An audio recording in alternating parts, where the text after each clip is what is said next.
Junpyo didn't want to believe that Irene was a thief. Although the information he had gathered showed she had been accused of theft many times by her family, he knew how families like that worked.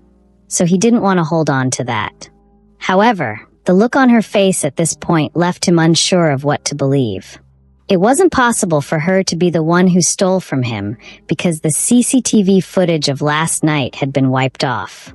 The first thing he did was to check the CCTV room when he realized his jade necklace was missing. It was the only thing he had left of his mother, the only thing that reminded him of her. The fact that the footage had been wiped off showed that whoever stole from him was someone who knew his house perfectly.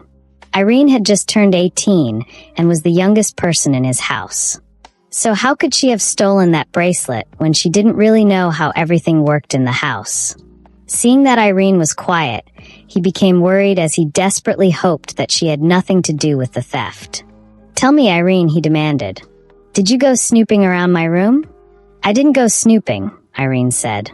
I did go to your room, but I changed my mind and went back." "You came to my room but changed your mind and went back? What are you saying?" Junpyo asked. Irene explained. "When Miss Young took me shopping, I got a gift. It's a small box with a space inside to leave a note. It's for showing appreciation. Last night, when I came back, I felt very grateful because of what you did for me, and I wrote a few words in there. It was just to express my gratitude because I was very happy. It didn't occur to me that it was very late, and I went to your room to knock. But before I could, I noticed the wall clock and realized that it was late, and you probably were asleep. I didn't want to offend you, so I went back to my room. That is all. I never entered your room. I will never steal from you, sir." "Okay, this gift you speak about, where is it?" Junpyo inquired. "It's in my room," Irene replied. "Where in your room is it?" he asked. "The second drawer," Irene said. "Me-son, go with her and get it," Junpyo said, pointing at his housekeeper. The housekeeper went with Irene, and the latter quickly got into her room, opened a drawer, took out the small box, and came out. It was a small glass box with a red ribbon tied around it. Irene handed it to Junpyo, and he took it from her. He opened it and saw a small note inside, and he recognized what he believed was her handwriting. The words read, "You became a light in my darkest hour. Thank you very much, sir. May the odds always be in your favor." It was merely a simple gesture, but those words made his heart feel warm and happy. However, he focused on the situation at hand. "All right then, who stole my jade necklace?" "I believe it wasn't Irene," he said to everyone.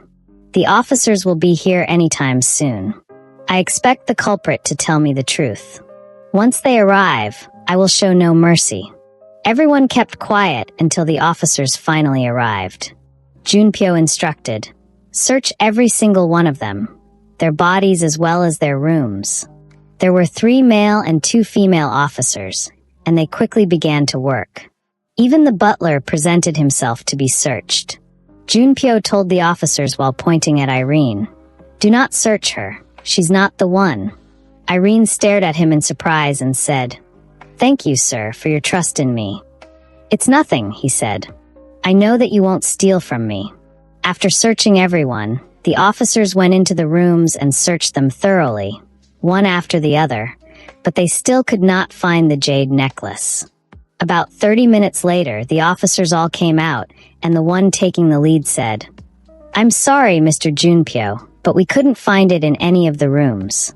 It's either whoever stole it has taken it away from the house, or it was stolen by someone you do not expect." As the officer spoke, his eyes went to where Irene was standing, and it became very clear to Junpyo that the officer was suspecting her. The moment she understood what the officer was saying, the housekeeper said, "Yes, it has to be Irene. I mean, they've searched everyone, and if it's no one else, it has to be her." "No, don't say such things," Suah said, countering Mi-sun. "It can't be Irene. She's such a nice girl. Please stop accusing her. I believe that Irene will never do something so bad." "It's fine," Irene said. "I'll feel at ease if you all search my room. I have nothing to hide. You won't find the necklace there because I'm not a thief.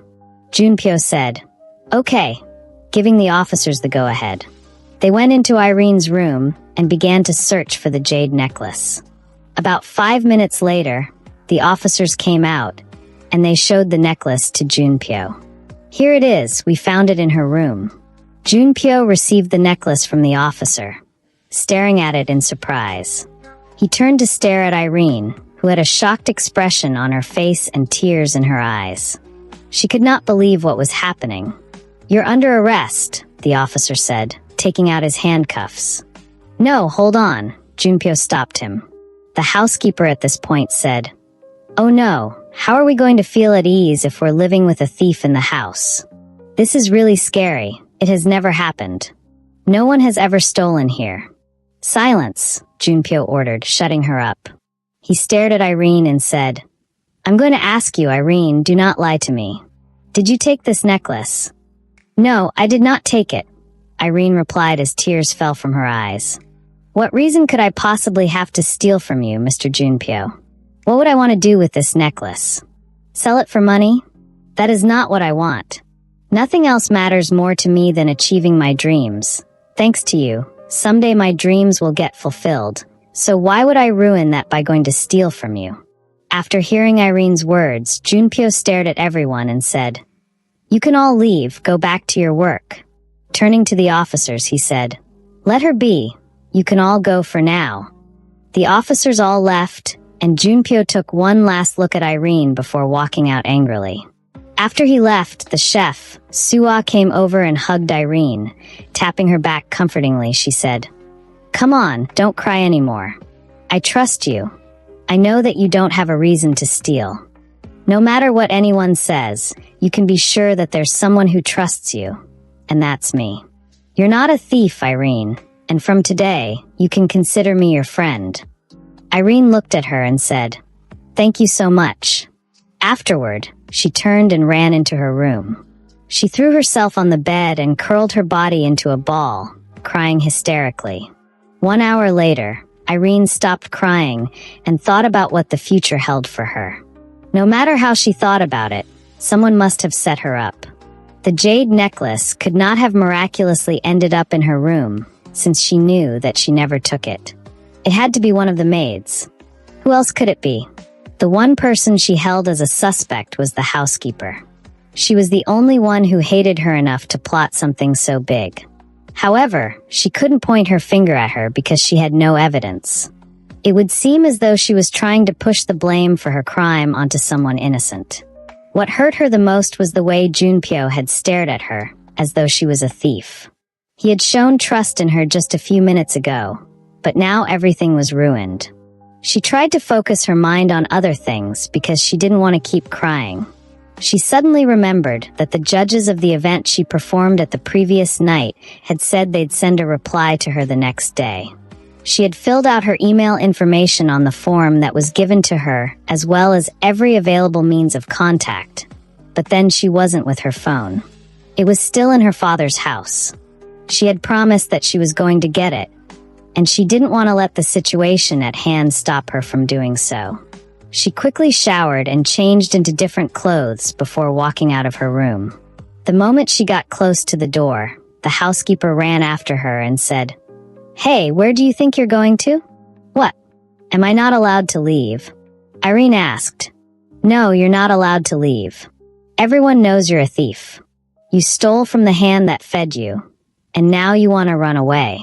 This must be what you're planning to do, and once you run away, Mr. Junpyo will never be able to catch you," Mi-sun said accusingly. Irene shook her head and replied firmly, "No, I'll never run away no matter what, because I'm innocent. I just need to go back home and get my phone." The housekeeper still wanted to insist on her staying, but the butler intervened, saying, "Let her be, Mi-sun. If she wants to go, she's free to do so. No one can hide from Mr. Junpyo." "Thank you," Irene said to him. Afterward, she walked away. After he left the house, Junpyo cursed under his breath while in his car. He thought back to when Irene had cried and balled his fist. It had affected him, but he tried not to show it. Taking out his phone, he called someone and said, "I need you to recover something for me." An important piece of footage was deleted from my CCTV. Can you recover it? Of course I can. Just let me have the details. The person replied. Junpyo forwarded all the necessary information to the man and waited for him to get back to him. After driving around for a while, he stopped by a mall, bought a few things, and went back home. The moment he entered the house, he asked of Irene, and the butler told him that she had left. She left? What do you mean? Did she leave permanently? Junpyo became afraid that Irene would not want to have anything to do with him anymore or work in his house since she had been accused of theft. She said she was going back home to get something. That was what she told me, the butler explained. Oh, I see, Junpyo replied. He turned around and left the house. He knew the address of her former house and wanted to confirm that she had really gone there, so he drove out of the estate. When Irene arrived home, she stood outside for a while contemplating how she was going to approach them. She soon made up her mind and knocked on the door. Hygiene was the one who opened the door, and the moment she saw Irene, she yelled at her. What is a thief like you looking for here? Have you come back to steal more? Staring at Irene's clothes got her even more upset because she could see that there were branded clothes. She was putting on clothes from Dior, which was in the same league as the kind of clothes she wore. I'm here for my things, Irene replied boldly. My phone, my bag, my clothes, everything. My mom's things are also here, she added. Whatever you think belongs to you is no longer here. It has been thrown in the trash, Hygiene retorted. You can't say that, Irene roared. Why would you throw everything that belongs to me? Let me have my things and stop being so evil. As she spoke, a slap landed on her cheek. I can see that you've not yet learned your lesson yet. Hygiene seethed. Daeyoung also came out asking, what is going on here? The moment he saw Irene, his mood changed into a sour one, recalling how she had outshone Min-ji during the performance last night. He sneered. What do you want? What do you think you're doing here? Get out of my house. I won't leave without my things, Irene replied. At this point, Min-ji heard the commotion and also came out. The moment she saw Irene, she was filled with so much rage and jealousy, especially because Irene looked so beautiful despite being kicked out of the house. She had hoped that Irene would become destitute, roaming the streets and begging to survive, but to think that she was actually able to compete with her was something she couldn't get over. She rushed forward and tried to slap Irene, but the latter held her hand and pushed her back. At this point, Junpyo, who had just driven into the estate, witnessed this scene from a distance and balled his fists. Min-ji lunged at Irene again, and this time, Irene pushed her so hard that she fell on her butt. She cried out in pain, but Irene couldn't be bothered with her as she turned her attention to Daeyoung and Hygiene. This seemed to upset Daeyoung and Hygiene so much so that they both held her by her shoulders and pushed her away from the house. Irene lost her balance and fell on her back while they ran back to Min-ji, who was still on the ground, and helped her up before taking her into the house. Irene remained on the floor, tears pouring from her eyes. From where he sat, Junpyo felt visibly angry. His hands clutched the steering wheel as he struggled to control his emotions. Seeing the way Irene was being treated annoyed him so much that he said to himself, Mr. and Mrs. Park, I'll teach you both a lesson. Nobody treats Irene this way and gets away with it. She's under my wing now. After sitting on the ground for a while, Irene finally got up and wiped her tears. She noticed she had gotten a slight injury on her arm, but that was the least of her problems. She needed to get back to Junpyo Estate as soon as possible. She had thought that she would be able to get the things that belonged to her, but it was more important that she got back before Junpyo did. Otherwise, he'd really think that she was trying to run away. When he saw that Irene was leaving, Junpyo reversed his car and moved even backward so she wouldn't notice him. When she finally got a cab, he followed the cab, seeing where she would go, but she stopped in front of his estate. As she came out, she paid the driver with the little money she had and walked toward the gate, but they wouldn't let her in. I stay here, she said to the men at the post. They said, No, this is Hanamdong Estate, not for people like you. She insisted. I stay here. I'm one of the maids of Mr. Junpyo. You are? Okay, let me call him, one of the men said. They instantly called Junpyo, whose car was now parked a little distance away from where Irene was. When he answered the call, the man in question asked him if Irene lived with him, and he said, yes. Afterward, she was allowed to pass. Her eyes had become even more puffy, as though she had not slept in days. She walked back into the house feeling dejected. Junpyo finally drove to his villa, but he had called the same police officers to come again. The moment Irene entered the house, he followed behind, and she was surprised. She turned and stared at him. Sir? She felt relieved because she had returned when she did. Junpyo may have been very upset if he came back before her. Junpyo barely said a word to her and went to sit down.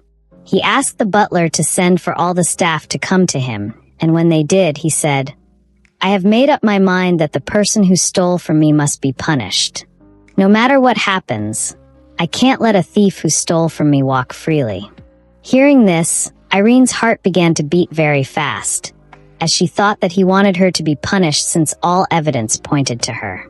The officers from earlier finally walked into the house, and staring at them, Junpyo ordered, Arrest the thief and do not show any mercy. Irene shook her head. No, sir, I didn't do it. I promise you, I didn't do it. She ran to Junpyo, who was sitting, and went on her knees. Please, sir, I'm telling you the truth. I didn't take your necklace. I don't know who put it there. It wasn't me, please believe me. After Irene left, Minji went back into the house with her parents. Her mom said, Just imagine this Irene. She's so fearless. How dare she come here and try to speak at the top of her voice? This is what I've been going through in her hands. Daeyoung shook his head. I can't believe how insolent she is. It's a good thing I threw her out. If I hadn't stopped by to pick up something, I wouldn't have known that she could speak so disrespectfully. That's how she is, Dad, Minji replied. But, Dad, did you see that Irene also performed at the Star Girls show? I mean, for some reason, she was suddenly among the Star Girls. Normally, STSR girls are only 4, and one is picked out as the best at the end. But she came out of nowhere, and for the first time, the Star Girls were 5. Dad, I don't want Irene to beat me. Her mom scoffed. How will she beat you? You're more beautiful and more talented. You'll surely win over her.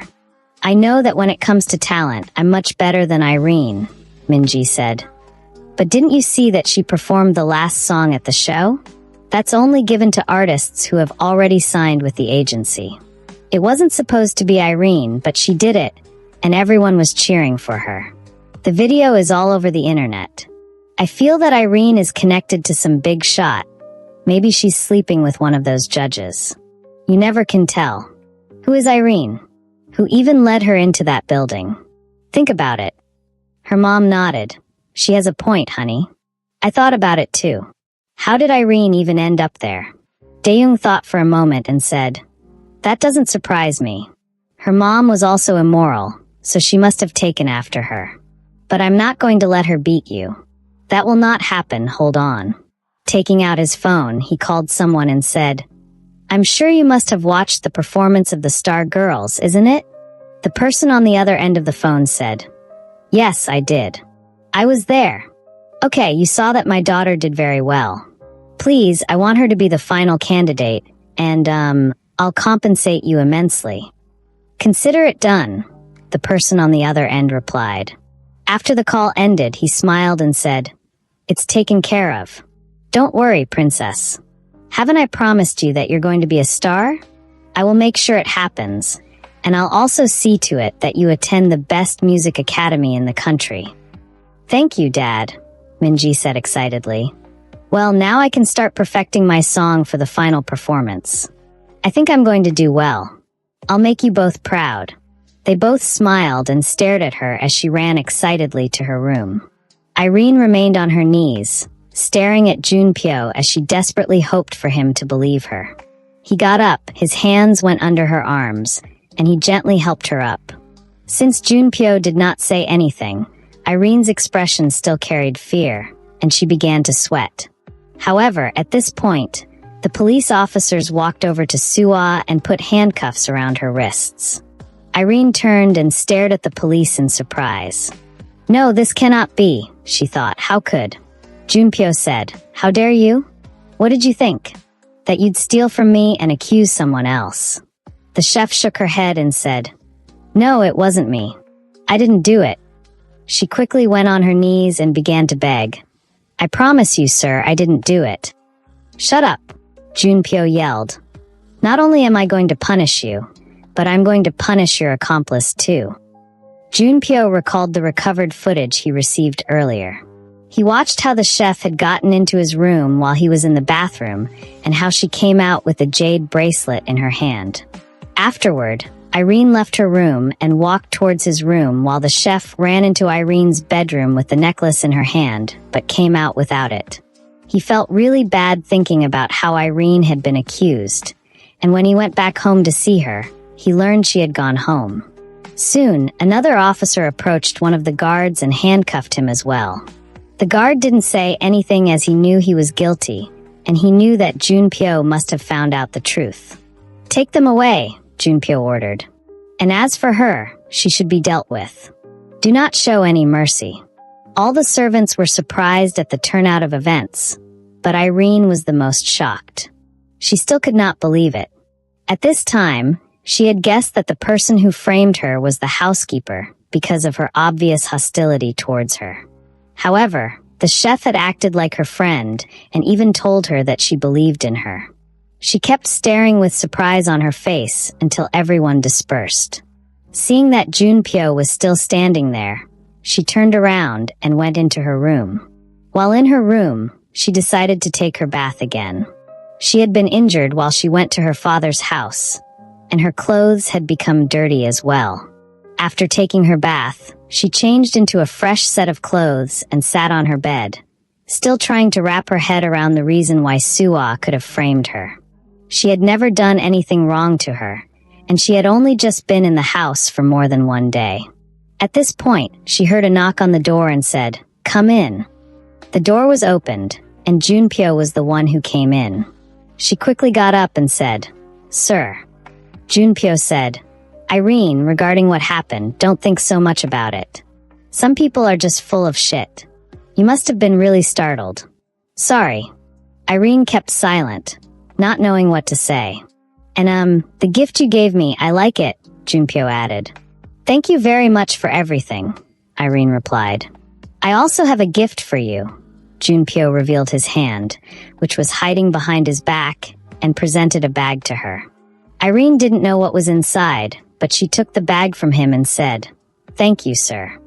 She opened the bag and noticed that he had gotten her a phone and a laptop. She gasped in surprise. "You got me a phone?" He nodded. "Yeah, I figured you needed one since I noticed you didn't have a phone.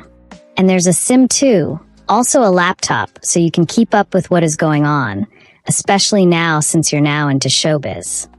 Irene smiled. "Thank you so much, sir." Seeing how beautiful she looked while she smiled, Junpyo's heart began to race. "Get a grip on your emotions, Junpyo. Don't make a fool of yourself," he said inwardly. Afraid that he was going to embarrass himself in front of Irene, Junpyo turned and left the room. Irene felt over the moon. She still could not believe that she had gotten a phone and a laptop. Mr. Junpyo was really such a nice man. She spent the next 2 hours trying to customize the phone and set up everything. After setting up the phone, the first thing she was interested in seeing was a video of her performance.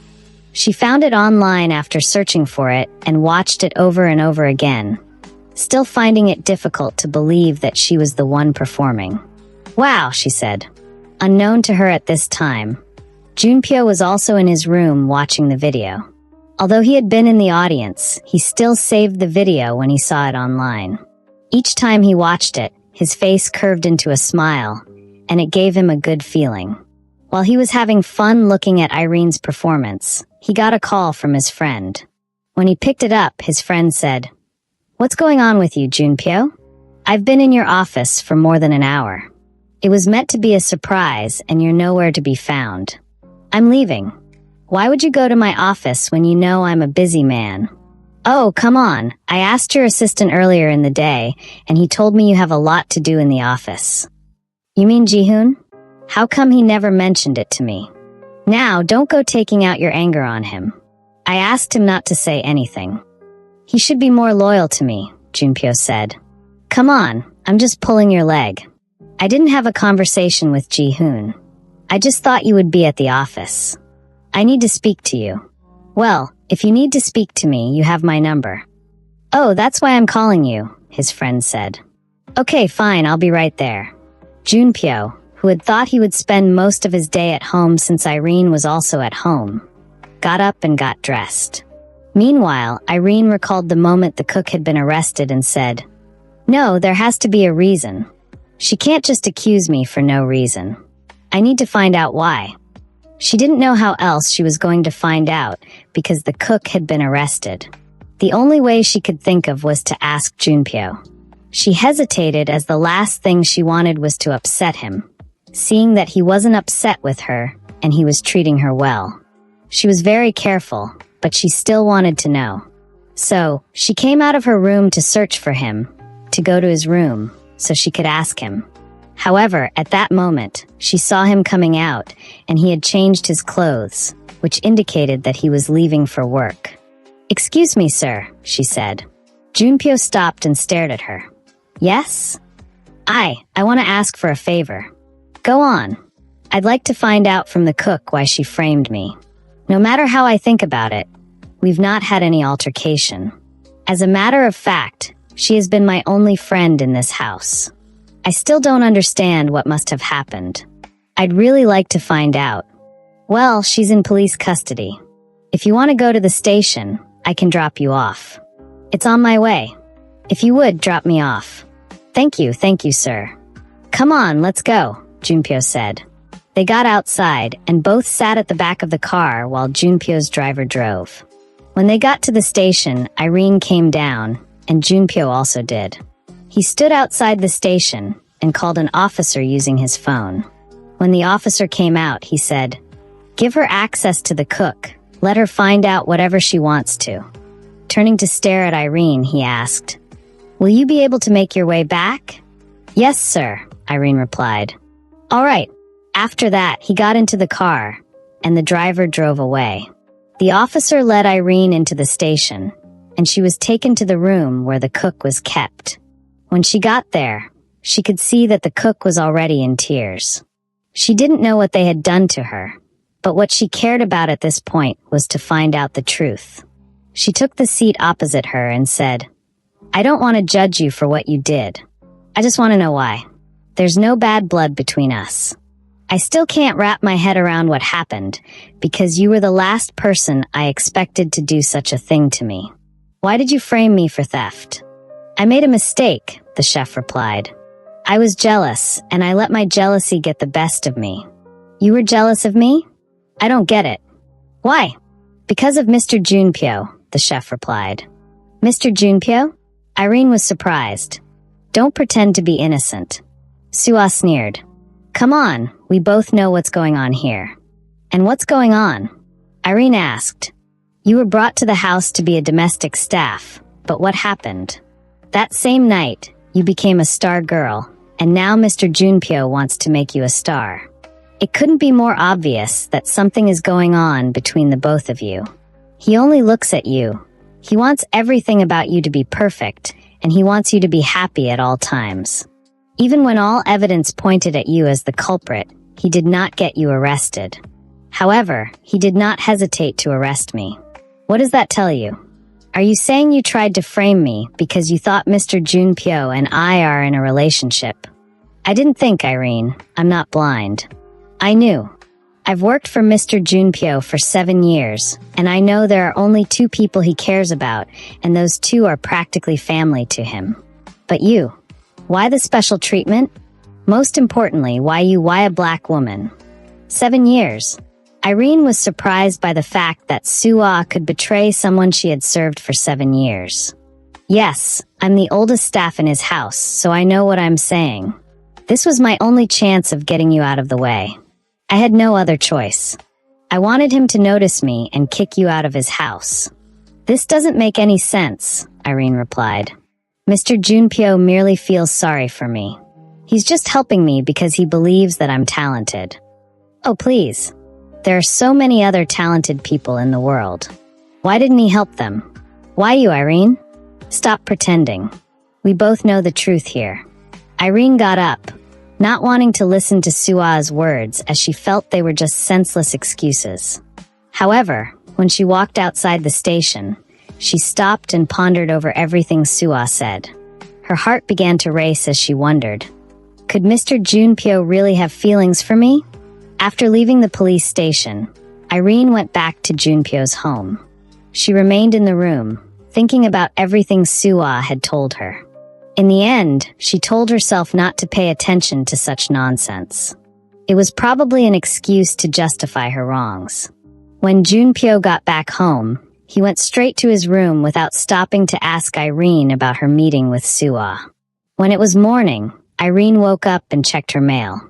She knew that the information from Star Entertainment Agency would arrive on that day, but she didn't know the time.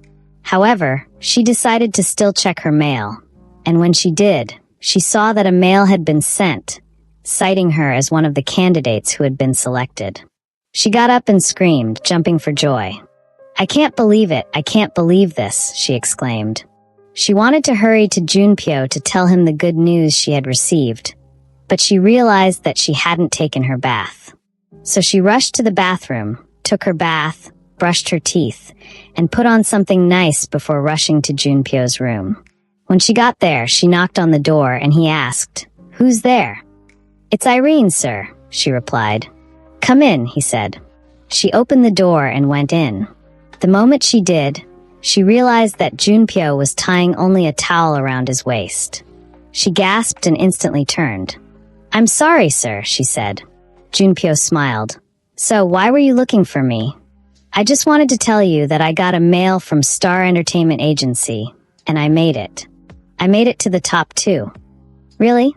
That is such amazing news," Junpyo said. "You know, I did not have any doubt that you'd be among the top 2. You were very impressive, Irene." "Thank you very much, sir." "Okay, so just wait for me. I'll drop you off on my way to work so you can get to the agency and find out what is expected of you." "Thank you very much, sir," Irene said before going out of the room. As she went back to her room, she quickly changed her outfit, came out, and waited for Junpyo. A few minutes later, he came out, ready to leave for work. She followed behind him and got into his car. He was the one who drove, but Irene did not bother to ask him why. While Junpyo was driving, he got a call from his best friend, Taeyong. After the call ended, he stared at Irene apologetically and said, "I am sorry, but I will have to make a detour. I just need to do something in my office. I won't take long. Once I'm done, I'll take you to the agency." "No problem, sir," Irene replied. Once they got to his company, he said to her, "Wait in the car for me, I'll be right back." The moment he came out of the car, he began making his way to his office while Irene observed how majestic the building looked and was impressed. Opening the door of the car, she came down and began to look around in awe. Meanwhile, Junpyo bumped into his friend, Taeyong, at the door and stopped. "I was already on my way down," Taeyong said. "I mean, when did you start coming so late to work?" "It doesn't matter. You said you wanted to give me the drive." Junpyo replied. "Yes, here it is," Taeyong said, handing a flash drive to Junpyo. "Thank you," Junpyo said. "I have a lot to do now, let's talk later." As he turned and began walking toward his car, Taeyong walked beside him and said, "Ditching your friends so early in the morning? What happened to your driver, by the way?" "I gave him a 1-month leave," Junpyo said with a smile on his face. "That's strange, it's unlike you. I mean, you love bossing him around." Junpyo smiled as he got closer to the car. He noticed Irene standing outside and smiled at her. Taeyong also noticed her and walked closer to her, saying, "Hi, you must be Irene. Am I right?" Irene was surprised since she hadn't met him before. From the way he was dressed, She knew he was someone very wealthy. She nodded. Yes. Nice to meet you, sir. Oh, come on, just call me Taeyong. You look very beautiful, and I think now I understand why someone did what they did. I am Junpyo's best friend, by the way. Junpyo glared at Taeyong before telling Irene. Get in, Irene. Let's go. Irene got into the car, and Junpyo did as well. Bye, Irene, Taeyong said. Bye, Taeyong, Irene replied. On their way to Star Entertainment, Junpyo suddenly had a scowl on his face. The moment they arrived, Irene wanted to come down, but he said, Hold on, Irene. You don't need to call me sir, just call me Junpyo. I cannot do that, Irene replied. It will be very disrespectful. Junpyo sighed. Listen, I don't like being called sir. But that's what everyone calls you, Irene replied. Right, but I said you shouldn't call me sir, you can just call me Junpyo. He insisted. No, sir. How can I call you by your name? Okay, I can call you Mr. Junpyo. Junpyo shrugged. Okay, well that's good enough. Give me a call once you're done, okay? I'll do just that, sir. Sorry, Mr. Junpyo, she replied. Afterward, she came down from the car and went into the agency. Junpyo was about to drive off when he spotted someone coming out of a car that had just driven into the agency. He could easily recognize her because she was Irene's supposed sister, and her father was the driver. The moment they came down from the car, Minji's father quickly recognized Junpyo, who had wound down his window. He rushed towards Junpyo's car and said, Good morning, Mr. Junpyo. Junpyo wore his shades, wound up his window, and drove out without giving Daeyoung a reply. As Junpyo drove away, Minji hurried to her father's side and asked, Who is that man? And why was he so rude to you? Rude? Don't you know who that is? That's Mr. Junpyo. He's a living legend. Her father replied, Mr. Junpyo? He was the one. Wow! I didn't get a better look at him. I've always wondered if he looks the same as he does in pictures. Forget about him. I should be heading off to work now. Take care of yourself, and if anything comes up, let me know. Daeyoung said. Right at this point, a young girl ran up to Minji and said, Here, Miss Minji. This is the water you ordered. Minji took the water from her and said, You were too slow just now. Remember that I'll be a superstar very soon. If you behave well, I won't need to fire you in the future. Yes, ma'am, the girl replied. Afterward, they went into the agency as well. Minji walked haughtily into the director's office. She saw someone sitting on a chair and instantly recognized her from the back of her head. There was no one else in the office, and it seemed the director had not yet arrived. Irene even crossed her leg and was sitting so gracefully. You! Minji became angry. The moment Irene heard Minji's voice, she recognized her. She didn't know why Minji was selected because she believed there were many more capable girls than her. However, she turned, merely glanced at Minji, and turned her face away from her, not wanting to waste her time on her. However, this upset Minji, who said to her assistant, Hey one, make her get up right now. The assistant walked closer to Irene and politely said, Please, can you please get up? You idiot, Minji cursed. Is that how to do it? Learn today how to treat a dog. As she spoke, Minji grabbed Irene by her hair and began to pull her up from the chair. Irene cried out in pain, and as she turned, she also held Minji's hair and began to drag it. They were both screaming until Minji couldn't bear the pain anymore and let go of Irene's hair. After she did, Irene also let go of her hair. After Irene let her go, Minji placed a hand on her head, heaving in pain while Irene tried to arrange her hair. How dare you? Minji moved closer and wanted to slap Irene, but the latter caught her hand, flung it away, and rather slapped her. The slap was so intense and unexpected that it sent Minji stumbling backward. At this point, the director had just entered the office, and Minji ended up falling into his arms. Thank you for watching. Kindly subscribe to the channel and turn on the notification bell so as to get notified when we drop new stories. Like and share to family and friends, and finally tell us where you're watching from in the comment section, and we will see you in our next video.